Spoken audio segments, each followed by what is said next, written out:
우리가 이제 다림줄 이렇게 했을 때 다림줄 어 권위자에게 거절을 받으면 이게 수동적인 거절의 다림줄 그리고 반항의 다림줄이 있다라고 했는데, 이 마음 가운데 이렇게 수동적인 사람이 있고요. 공격적인 성향의 사람들이 있잖아요. 보편적으로 수동적인 사람들, 내향적인 사람들은 이게 거절의 다림줄을 먼저 이렇게 하는 것 같아요. 그래서 거절의 다림줄 안에는 슬픔, 자기연민, 자기증오, 우울, 무관심, 이런 감정의 벽, 그리고 열등감, 불안감, 실패감, 죄의식, 이러한 지적인 벽, 희미해짐, 죽어감, 꺼짐, 낙심, 절망, 이러한 영적인 벽을 쌓게 되어진다. 예, 오늘은 우리가 이거를 좀 전체를 다 좀 빠른 시간 내에 다루려고 합니다. 잘 따라오셔야 돼요. 이게 감정의 벽에서 이제 우울증인데요. 우울증은 이 내적으로 속에서 죽어가고 있다는 사인이에요. 나 우울증 걸렸나 봐. 우울증 걸린 사람들의 특징이 뭐냐면 이게 생기가 별로 없어요. 그리고 활기가 사라지는 것을 좀 느껴요.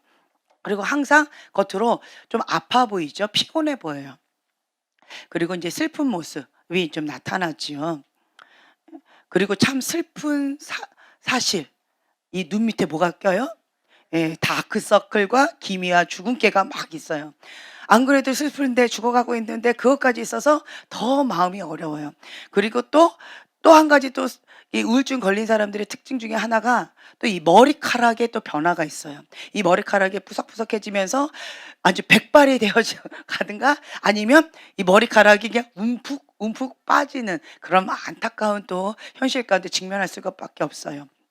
자, 이제 이런 경우는요, 사회적인 활동을 좀 회피하게 되어지는데, 이 우울증에 걸린 사람이 계속 심각해지면 가까운 친구들까지도 멀리 하려고 해요. 나를 사랑해 주고 나에게 긍정적으로 대해 주는 그 사람까지도 계속 담을 쌓으면서 멀리하려고 하고요. 이제 모든 것이 다 어둡고 희망이 없어 보이는 것처럼 이렇게 암울해진다라고 하는 거예요. 이게 우울증에 걸린 사람은 특징이 뭐냐라고 한다면, 난 쓸모없어. 스스로에 대한 분노, 스스로에 대한 미움, 증오가 계속 쌓이게 되어진다라고 합니다. 이제 그러면서 이제 감각이 그다음에 뭐냐면 무관심이라고 되어 있는데, 무관심은 슬픔과 분노, 이 두 가지의 감정이 만나면 무감각증이 되어진다. 감정이 얼음하고 얼어버린다라고 하는 거죠. 그러면 이 무관심에 있는 사람들은 도전 자체를 안 해요. 도전하기도 전에 그냥 포기해 버려요. "안 돼. 나는 해 봤자 아무 소용없어. 해 봤자 아무 소용없어." 이게 무관심이에요. "해 봤자 나는 소용이 없어. 또 안 될 텐데 뭐하러 해." 그러니까 시도 자체를 안 하는 거예요. 왜 그러느냐? 감정에 대한 무감각증이에요. 이 감정에 대한 무감각증은 뭐다? 깊은 슬픔과 또한 깊은 분노, 이 두 개의 감정이 딱 만나면 감정이 얼어버려요. 그 말은요, 내가 더 이상 감당이 안 되는 거예요. 그래서 감정을 띡 해서 얼려 버려요. 그래야지 내가 일상생활하는데 할 수가 있기 때문에 그렇게 되어진다. 우울증에 걸린 사람들은요, 많은 실패감으로 인해서 자신을 지탱할 힘이 없어요. 그래서 강한 수치심을 느끼고 있고요. 자기 비난, 자기 비하, 그리고 불면증이 뒤따르게 되어지죠. 그거는 뭐다? 거절의 다림줄이 있다라고 하는 거죠. 이제 그다음 넘어갑니다. 지적인 영역에 이제 다림줄이 있는데, 이 지적인 영역에서 열등감이 있어요. 그리고 불안정, 실패감, 죄책감, 이런 것들이 있는데요. 이 열등감, 이 열등감은요, 평생 나의 어떠한 수치심, 가리고 싶은 어떤 부분, 그거를 가리느라고 모든 에너지를 다 쏟아요. 뭐 예를 들면요. 제가 만약에 인제 구멍 난 양말을 신고 왔어요. 여러분들은 제 얼굴을 보고 제 말을 듣지, 저랑 눈 마주치면서 이렇게 강의에 열중하고 계시지 내 발을 안 보시잖아요. 그쵸? 이렇게 좀 보려고 해도 안 보이잖아요. 근데 저는 이게 열등감이 있는 사람이면 딱 봤더니 발톱이 뾰족해 가지고 양말이 뽕 하고 구멍이 났단 말이에요.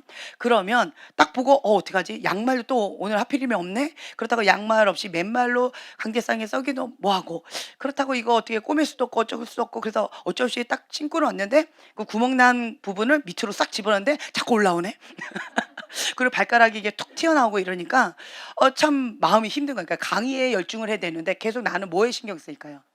예. 양말. 왜냐면 바람이 쌩쌩 그 발가락이 시원하거든요. 그러니까 계속 신경 쓰이는 거예요.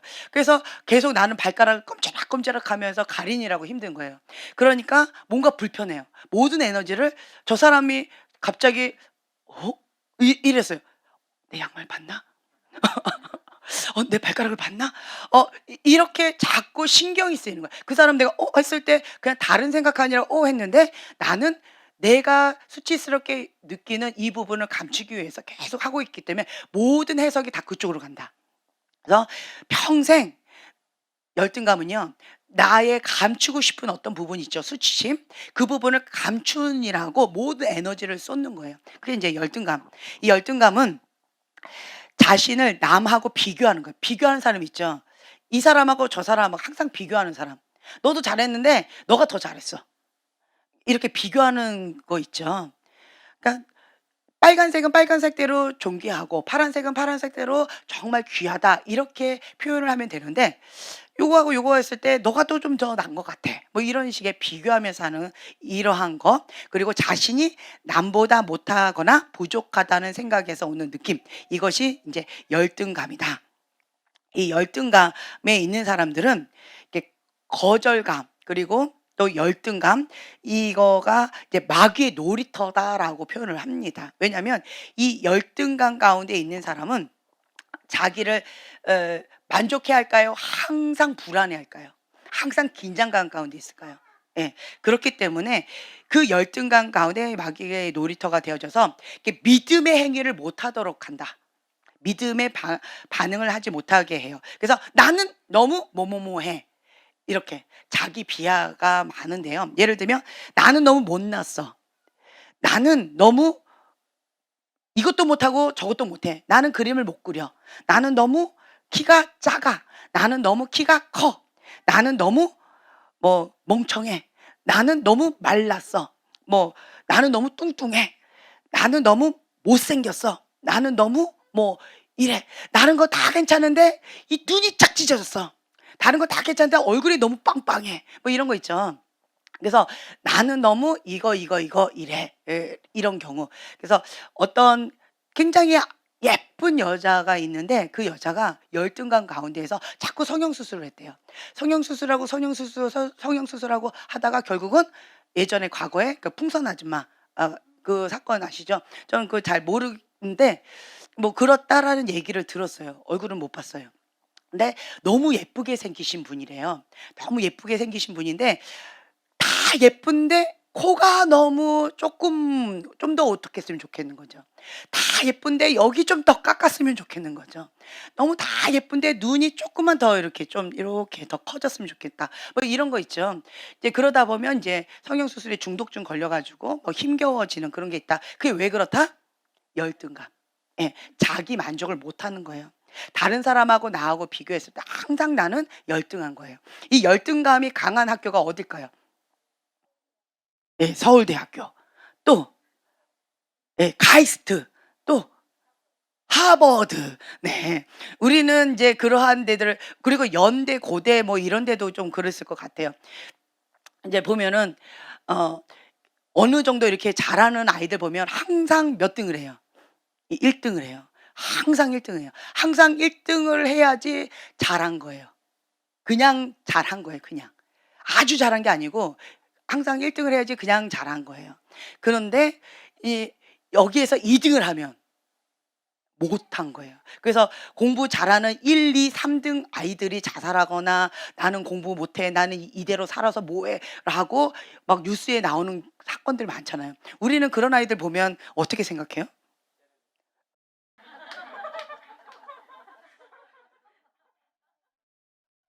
예, 때려주고 싶죠. 그냥 콩이 아니야, 그냥. 몽둥이 어디서 몽둥이 그냥. 때려주고 싶어. 정신 안 차려? 야, 밑에서 3등도 살아. 근데는 넌 앞에서 위에서 3등인데 잘하는 거야. 그쵸? 왜 그래요? 열등감. 그러니까 다른 사람하고 나하고 항상 비교하는 거예요. 그러니까 열등감이에요. 근데 나를 존재 자체로 가치 있는 존재다라고 하는 게 절대평가인 경우, 그러면은 비교 대상이 없어요. 그럼 나는 뭐예요?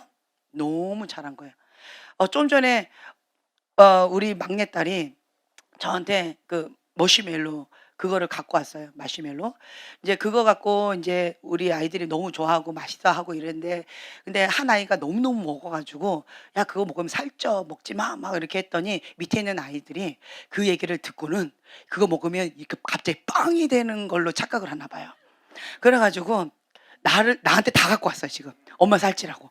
그리고 "너 먹어. 나는 이거 하나면 돼." 그리고 사실은 나 그거 먹지도 않아. 근데 그냥 안 받으면 애들이 너무 슬퍼하기 때문에 그냥 예의상 받았는데 "두 개까지 필요 없어. 하나는 너 먹어도 괜찮아."라고 줬더니 이 아이가, 이 막내가 뭐라는 줄 아세요?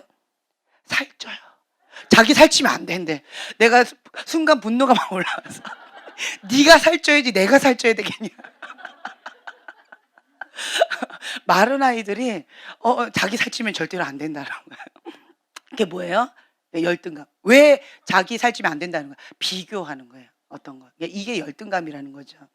열등감은 불신앙과 아주 밀접한 연관이 있어요. 열등감은 죄다. 열등감과 불신앙은 우리의 자신감을 완전히 빼앗아 갈 때까지 함께하는 게 단짝이에요. 그러니까 자신감이 없어요.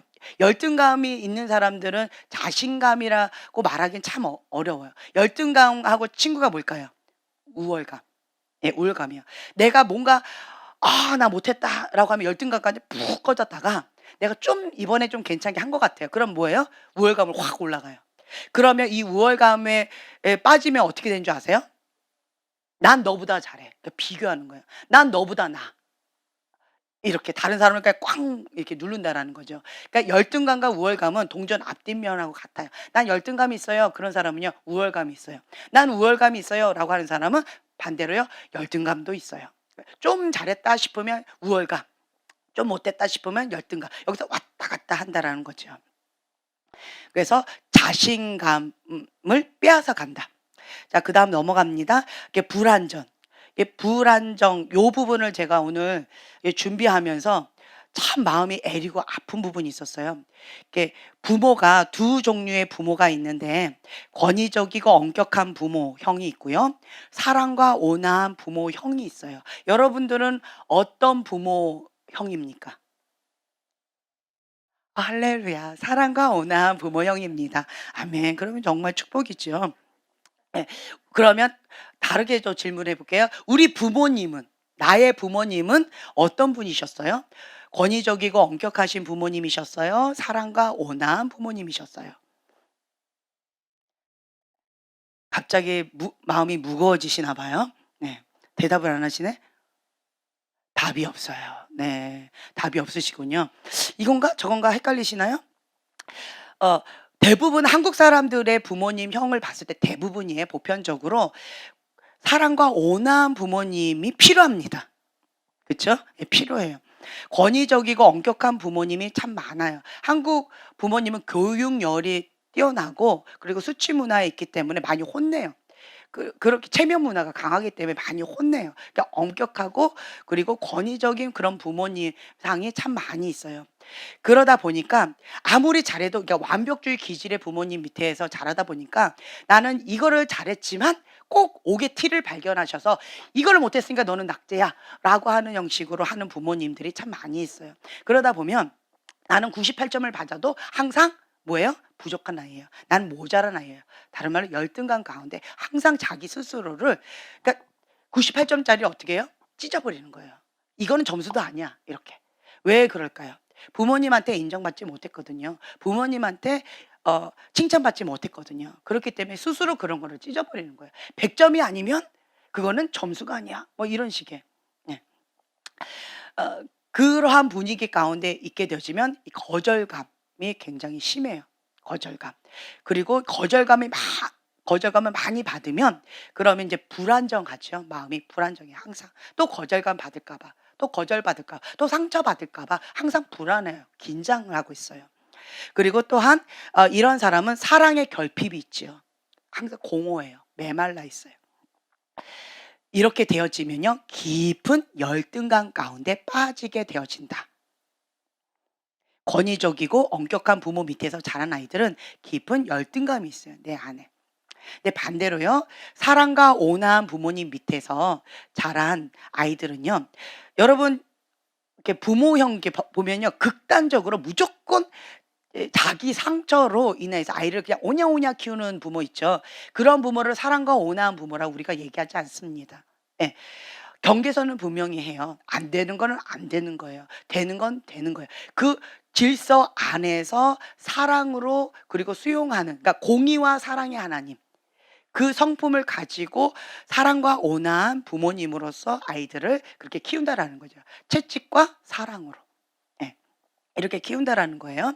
그래서 엄격해서 "이거는 안 돼."라고 하면 "네." 하고 바로 딱 내려놓을 수 있는 그런 분위기 하지만 아이를 사랑으로 품어줄 수 있는 이런 부모님을 얘기하는 거예요. 그래서 이러한 부모님 밑에서 자란 아이는 부모님한테 무엇을 많이 받았을까요? 예 사랑을 많이 받았을 거예요. 또 무엇을 많이 받았을까요? 칭찬, 격려 그리고 수용, 수용. 있는 모습 그대로 수용받은 거예요. 예. 그리고 또 조금만 잘해도 잘했다고, 잘했다고 계속 격려받고 지지받고 이렇게 되어지겠죠. 이런 아이들은 어때요? 안정감이 있어요. 사랑을 많이 받은 아이들은요. 사랑이 많이 흘러가요. 사랑을 받지 못한 아이들은 막 땅이 꺼집니다 여러분 지금. 사랑을 많이 받지 못한 아이들은 사랑을 받을 줄도 모르고요. 사랑할 줄도 몰라요. 어 근데 인제 이 사랑과 온화한 부모님 밑에서 수용을 많이 받고 칭찬과 격려를 많이 받은 아이는요. 그런 아이들은 자신감이 넘쳐요. 예. "제가 할게요." 틀려도 꼭 못해도 "제가 할게요." 그러고 "잘했다."라고 혼자서 굉장히 뿌듯해하는 이런 자신감이 있다라고 하는 거죠. 자 넘어갈게요. 깨어지고 역기능적인 가정 때문에 이 불안정, 불안감은 생긴다. 사랑의 결핍과 어릴 때 받은 거절감의 직접적인 결과입니다. 이게 불안하면 항상 움츠려져 있어요. 자신감이 없기 때문에 항상 이렇게 움츠려져 있는 거지요. 그리고 마음에 깊이 자리 잡은 이 두려움에서 이 불안감이 나오는 거예요. 그다음 벽돌은요 실패감이에요. 그러니까 내가 뭔가를 도전했는데 실패를 했어요. 그럼 실패한 나를 받아들이지 못하는 거예요. 항상 성공한 사람, 완벽주의 기질에 있는 사람들은 실패를 별로 안 해요. 왜 그럴까요? 예, 도전 자체를 안 해요. "실패할 것 같다."라고 하면 그거를 아예 시도 자체를 안 해요. 그렇기 때문에 실패의 경험이 별로 없어요. 그러다가 어쩌다가 실패를 딱 했어요. 그러면 그거를 견디기를 힘들어해요, 그거 자체를. 예. 그래서 쇼크가 와요. '내가 실패했다니. 내가 거절받았다니. 내가 이거를 낙방했다니.' 그거 자체를 나 자신을 용납을 못 해요. 그래 가지고 거기에서 이 멘붕이 오면서 힘겨워하면서 방황하면서 이렇게 어려운 시간들을 보내게 되어져요. 특히나 완벽주의 기질 혹은 항상 성공만 했던 사람들 탁월함의 어떤 영역 가운데 있는 그런 사람들은 이제 그것 때문에 좀 받아들이기를 참 어려워합니다. 그러면서 이 이 이면에는 어떤 마음이 있느냐. 실패자는 가치가 없다. 실패자는 낙오자다. 실패자는 무가치하다. 실패자는 부적합하다. 실패자는 이거 딱 없애버려야 된다. 뭐 이런 식의 사고방식이 있는 거예요. 그래서 자기가 항상 그 기준 가운데 다른 사람을 판단하고 정죄하고 비판을 했었고 그 중심으로 나 자신도 했던 거죠. 근데 내가 그런 낙오점을 받았다라고 하는 거에 충격을 받는 거예요. 실패했다고 인생이 망하나요? 실패했다고 낙오자인가요? 실패했다고 그 사람 자체가 무가치한가요? 그렇지 않아요. 그쵸? 근데 어 그러니까 완벽주의 기질 가운데 있는 우리 한국 문화 자체가 실패자에 대해서 수용하거나 실패자에게 다시 한번 기회를 주는 이러한 것 가운데 좀 많이 인색한 것 같아요. 그러다 보니까 그 기준 가운데 내가 거기에 왕따 당하는 거기에 끼지 않기 위해서 항상 경쟁하고 비교하고 그 열등감 가운데 이기려고 성공하려고 성취지향적인 그런 사고방식 가운데 항상 일벌레처럼 그렇게 살아가고 있는 것 같아요. 근데 하나님의 관점으로 우리를 본다라고 한다면 우리 모두는 실수할 수 있다. 실패하면 다시 하면 된다. 다시 도전하면 된다. 예, 다시 시작하면 된다. 그리고 나도 실패할 수 있다. 너도 실패할 수 있다. 나 자신의 실패를 내가 수용해 주죠. 관용적으로 받아주지요. 그러면 다른 사람에 대한 실패도 받아들여 줄 수 있는 여유가 생겨집니다. 그래서 인간은 실패할 수밖에 없다. 그거를 받아들이라는 거예요. 하나님의 은혜가 있을 때 그때 참된 성공이 있을 수 있다라고 하는 거예요. 자, 그다음은요. 죄책감이에요. 이 죄책감은 죄의식이죠. 하나님이 우리 안에 죄책감의 경고 장치를 주셨어요. 뭘까요? 예, 양심이에요. 이 양심, 바른 의미의 죄책감은 좋은 거예요. 유익합니다. 양심 가운데 하나님께서 말씀해 주시는 경고 사인이에요. 그것은 안 된다. 그것은 죄다라고 하는 하나님께서 주시는 사인이라는 거죠. 근데 세상 사람도 그것은 죄다라고 말하는데 하나님의 사람이 그것 가운데 괜찮아라고 하는 것은 그게 뭐예요? 예. 하나님께서 주시는 양심의 사이렌을 꺼버리는 거죠. 예. 그리고 두 번째 주시는 하나님의 사인이 뭐다? 하나님의 사람을 보낸다. 하나님의 사람을 통해서 메시지를 주신다. 그래도 그것을 거부하면 세 번째 방법 어떻게 하신다? 예. 하나님의 보호의 손을 떼셔요. 그러면 인생의 폭풍 가운데서 바닥을 치면서 그러면서 회개하고 깨닫게 되어져요. 밀가부러지는 그러한 아픔과 고통 가운데서 회개하면서 가난한 10년 가운데 주님 앞에 엎드리면서 나가게 되어지는 거죠. 그렇게 해서라도 주님께서는 회개하고 돌아오라고 그렇게 하시는 거다라고 하는 거예요. 하나님은 정죄하기 위해서 죄책감을 주시는 것이 아니에요. 어떤 목적에? 회개하고 돌아오라. 그래서 하나님께로 돌아와서 하나님께서 주시는 성공, 하나님께서 주시는 평강, 하나님께서 주시는 그 은혜, 사랑, 그 수용 이런 모든 것들 가운데에서 누리라고. 예, 그렇게 하나님께서 콜링하시는 거다라고 하는 거죠. 경고 장치의 소리를 잘 들으면 생명을 살릴 수도 있다. 우리가 잘못된 죄책감과 씨름을 할 때 이 잘못된 죄책감 가운데 씨름을 하면 잘못된 열매가 나타나겠지요. 그게 뭘까요? 죄책감이 있으면 어떨 것 같아요? 수치심. 또 뭐가 있을까요? 뭐가 있을까요? 우울증. 예. 잘못된 죄책감에 있으면 자기 정죄에 빠지고 자기 비하, 자기 비난, 그리고 반항적인 그런 마음 가운데 내 탓으로 다 돌리기에는 내가 감당이 안 되는 거예요. 그러니까 뭐예요? 남 탓이에요. 제가 저래서 나 그런 거예요. 예, 이런 식으로 남 탓하면서 회피하게 되어지고요. 회개하기보다는 예, 회피하면서 반항적으로 나가게 될 수 있다라고 하는 거예요. 우리는 진정한 죄책감에 반응을 해야 됩니다. 그건 뭐다? 이 양심 가운데 주시는 이 죄책 가운데 반응을 해야 되는데 이게 뭐다? 아, 뭔가 잘못됐다. 이건 하나님께서 사인을 주시는 거다. 그래서 그 하나님께서 주시는 사인이 무엇인지 그 음성을 듣는 거예요. 그러면 가난한 심령, 그러니까 잠잠히 해야 돼요. 우리는 육의 영역이 있고 혼의 영역이 있고 영의 영역이 있죠. 어저께 대화하는 가운데 이런 얘기를 했어요. 여러분들은 어떤 배경 가운데 자랐습니까? 육이 충만한 그런 배경 가운데 자라셨어요? 혼이 충만한 영역 가운데 자라셨어요? 영이 충만한 가운데 자라셨어요? 어떤 가운데 자라셨어요? 예. 육. 예.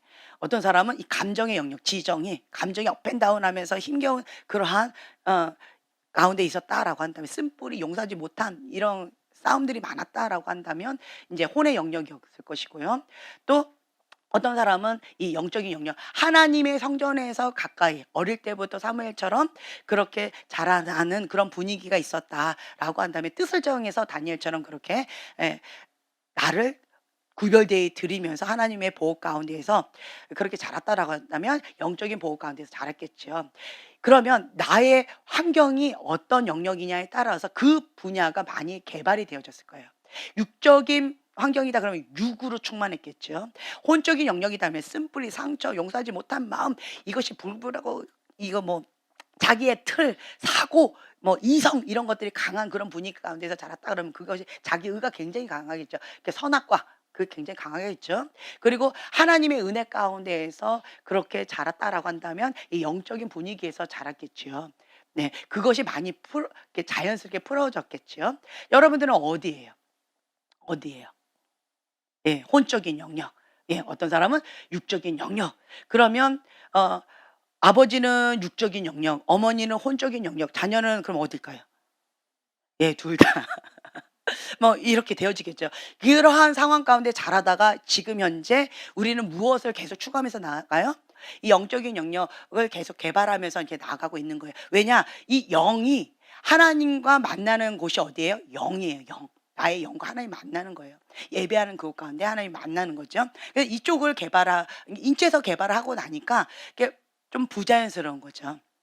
예. 그리고 그것이 좀 어색한 거예요. 길이 나여 있지 않고 습관이 되어 있지 않으니까 뻑뻑한 거예요. 억지로 만들어야 되고 개발해야 되고 의도적으로 힘써야 되고 애써야 되고 그걸 습관화 만들기 위해서 계속 부단히 애써야 돼. 그러니까 역행하는 연어처럼 그렇게 계속 가는 거예요. 그러다가 이 분위기가 이제 영적인 분위기가 되어졌다라고 한다면 그때부터는 역행하는 연어가 아니라 그냥 성령님의 흐름을 따라 자연스럽게 나를 내어 맡기는 그러한 흐름 가운데 가게 되어지는 거예요. 네. 그래서 여러분들이 이러한 영역 가운데 있다라고 한다면 이 육적인 영역과 혼적인 영역을 어떻게 해야 돼요? 잠잠히 좀 죽여야 돼요. 예. 이러한 소리들이 그러니까 이 세 개의 소리가 나름대로 있을 거예요. 근데 이 영적인 이게 잘 안 보여요. 안 들려요. 감각이 안 느껴져요. 그건 뭐냐? 뭔가 세미한 음성이 있어요. 세미한 감동을 주셔요. 어떤 영역이든 주신단 말이에요. 그런데 이걸 못 잡아요. 왜 그러냐? 이 혼적인 영역과 그러니까 육적인 영역이 너무 세서 그런 거예요. 바깥에서 빵빵거리면서 막 자동차 왱왱왱왱 하면 우리가 속닥속닥거리는 소리가 들려요? 잘 안 들리죠. 그쵸? 바깥 소리를 싹 죽이는 거죠. 잠잠히 시켜요. 그런 소리를 잠잠히 시켜 고요하게 해요. 그리고 우리 둘이서 속닥속닥하면 그 소리가 잘 들리죠. 예. 그것처럼 이거를 다 잠잠히 시키면서 이 영적인 영역 가운데 계속 개발해 나가는 민감하게 계속. 세미한 어떤 한 거라도 딱 잡으면서 그것 가운데 주님의 뜻 가운데 내가 순종하면서 예. 하나님의 말씀을 붙잡고 내가 순종하면서 살아내면서 그 말씀대로 이게 나아갈 때 영적인 민감함이 계속 개발되어진다라고 하는 거예요. 그렇게 되어지면 주님 안에서 참된 자유함을 누릴 수 있게 되어진다. 네. 아멘. 자, 오늘은 강의 여기까지 하겠습니다. 네. 제가 기도하고 마치겠습니다.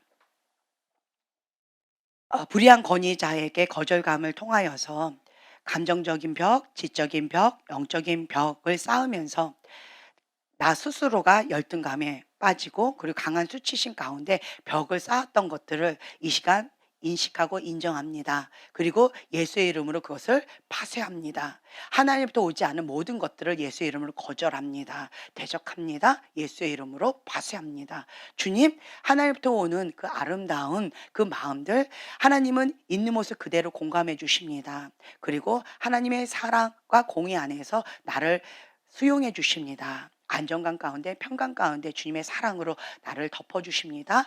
주님의 보혈로 흰눈보다 깨끗하게 치유해 주시고 용서해 주십니다. 십자가의 사랑으로 나를 온전히 사로잡아 주시옵소서. 주님의 그 십자가의 사랑, 진리의 사랑을 내가 받아들이면서 주님의 참된 사랑을 받아 누리는 그 은총 가운데 깊이 들어갈 수 있도록 축복하여 주시옵소서. 지금부터 팀별로 나누고요. 그리고 또 속사람의 치유 그리고 축사 사역을 받는 그 시간 가운데 성령님 조명하여 주셔서 주님 안에서 참된 자유함을 누릴 수 있도록 축복하여 주시옵소서. 하나님과 나 사이에 가로막힌 모든 죄악들, 장애물들 그것들을 제거하면서 주 앞에 한 걸음 더 나아갑니다. 주님의 은총 가운데 은혜의 보좌 가운데 담대히 나아갑니다. 주님의 사랑 안에 푹 젖어들 수 있도록 평강 가운데 우리를 안아주시길 원합니다. 감사드리며 예수님의 이름으로 기도합니다. 아멘.